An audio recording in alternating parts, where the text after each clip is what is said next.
Hi, welcome to my channel, Cinder Allie Loves Disney. If it's your first time stopping by, hi, my name is Allie.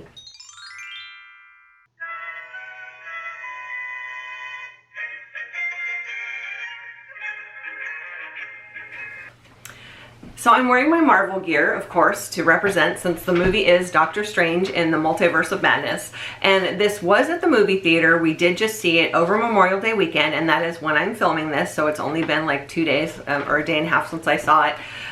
But you'll also probably be surprised that I'm watching and doing a new movie for a review, because typically what I do is I watch things that have been out for quite a while. Like I usually have not seen quite a bit of Disney movies that are out long ago, and so it's easy to watch those because you can pause them. I can take notes and write things down for my criteria to do my reviews, and because it's at the theater, I was not able to do that. I also normally would show like little clips or pictures and stuff like that. Again, not able to do that. I'm also going to do my best to not give away too many spoilers. Since this is new, I'm not going to give away a lot of info. I might have to talk a little bit about the story, but I will not give any major spoilers away. All of this information is my personal opinion, so please keep that in mind as you're watching and listening to this. Okay, so let's get into the criteria. My first criteria is overall storyline, and I'll basically stick to pretty much what everyone can have seen on the previews of watching the previews for this movie. So we know there are multiple universes, and we know that Stephen Strange runs into a character that was from the original Doctor Strange movie, and that's one thing that I do love about sequels. I love when they bring back all the original characters, all the original actors. So they did bring back a couple characters, and he runs into one of those characters, and this character tells him that basically he is the one that's causing all this havoc in one of the universes. So he being Doctor Strange has to go get some help to try to figure out what's going on and get some understanding about the multiverse. And so he goes and seeks out Wanda's assistance for that. So they basically have to work together and try to, you know, get some information and solve this issue and go and stop himself from causing all this havoc everywhere. Okay, so that's the gist of the storyline. And again, I'm not going to give away too many spoilers, but what I do want to share about is this movie. I can't remember the name. I knew the gentleman's name, but I can't remember the name of the person who was involved in either producing or directing this, but he's famous for making horror movies. And this movie did have a little bit of a darker element, and obviously I don't mean that the filming was dark or that it was nighttime when they filmed it. Some of it is, but it has a dark underlying story about it.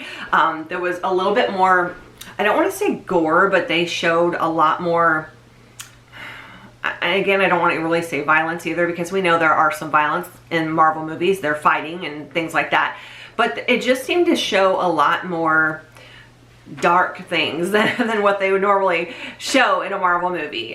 So that made sense when we found out who was actually involved in the making of the film. So it definitely threw me for a loop. Like all these twists and turns that occurred, I was not expecting. I definitely was not expecting. So that's all I'm going to say, because again, I don't want to spoil it for anybody. This is just my thoughts and opinions on everything. Okay, again, this is not a typical movie to review, and it's not the way I would typically review it. So this is a little bit different for me as I'm going through my questions. So my next one is funniest moment. And it wasn't really a comedy movie, obviously. There are some funny things in it. They throw some Easter eggs in and things like that from other movies, which is kind of cool.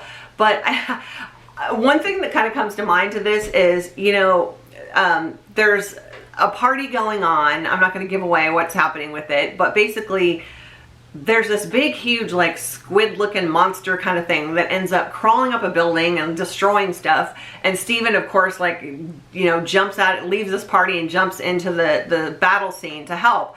And when all the people come out and look at what's happening, they are basically like not phased, or just like, oh yeah, look at that. And it's like, how come no one's freaking out? So it was kind of funny in that aspect, that it was like people were just not freaking out, not flipping out on the story. It was just like, oh, it's another day, typical. So I thought that was kind of funny in itself. My next criteria is favorite lines, and This is probably a little bit of an Easter egg, and it may give away a little bit, but it still completely will throw you for a loop. But my favorite line from it that really stuck out to me was when someone says, and I really can't wait for people to watch this to see how this was spun and how it turned out. But when someone says, I can do this all day. And if you know Marvel, you know that line, but it's completely different from what you'll think of it as and associate it with. So I'll just leave that there at that. Favorite scene. Okay, I am a sucker for like a love story, okay? And if you've seen the first movie, which you probably have, you'll know that Stephen Strange had a relationship with the character Rachel McAdams, who's Christine in the movie. And they just, you know, it was a prior relationship. They kind of battle all the time. They never seem to be able to get things right. And of course, he does see her in this new movie, and she has, you know, a little bit of the substantial part in the movie. And what I love about it is that when they have these scenes together, you can still tell that they have deep feelings for each other, even though they may not have been able to click at certain points or mend their relationship. You can see obviously that he's still in love with her, but you can also see that she still has feelings for him. And I'm not going to say too much more about that again, but I do like that they included that and that was projected through the scenes in the movie. Songs category. Well, I really don't think I can, I don't have anything to say on that because a lot of it was more instrumental. There was a lot of suspense and that type of music in there. There wasn't anything that I can really say, like songs that people typically sing and that they have lyrics. If there were, I can't really remember them. I remember more of like all the orchestra and type of instrumental scenes. So I'm gonna have to kind of pass over this one because there's really not too much to say about it.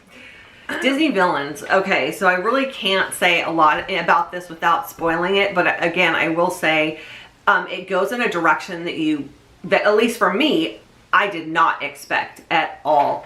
Now, people that maybe watch the comics would know more about like the whole overall storylines and what happens in these.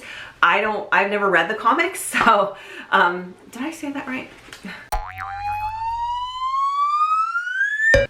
Did I say people who watch the comics? People who have read the comics or who know about the comics will obviously have more insight on this, but I don't read the comics, so I'm not familiar with the whole story, but it definitely spun in a completely different direction than what I was expecting, and it was crazy. Like, the powers were like exponentially high, and so again, sorry for all this. I don't want to give away too much. Like, maybe I can do another review later after this has been out for quite some time and comes out on Disney Plus and everything.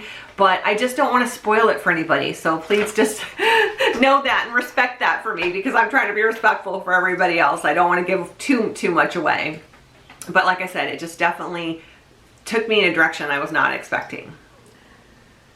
Okay, and so the last couple things are, would I watch it again? Absolutely. I cannot wait for it to come out on Disney Plus so I can do more of an extensive review and rewatch it, because, you know, there's always parts that you miss the first time you watch a movie. You never really catch every detail, and so there's some movies I've seen probably 10 or 15 times and have never seen something and then notice a detail like the 15th time I watched it. So it just depends on what those details are. But I definitely want to watch it again just to see and understand a little bit more and catch a little bit more things that I maybe didn't see or understand the first time around.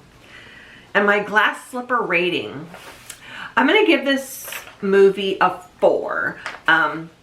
It's not like my ultimate favorite movie that I've ever seen, so I can't really go that route, but it definitely was a good movie and I enjoyed it. So thank you so much for watching. If you haven't already done so, please do consider hitting that subscribe button and sticking around. And as always, make it a Disney day.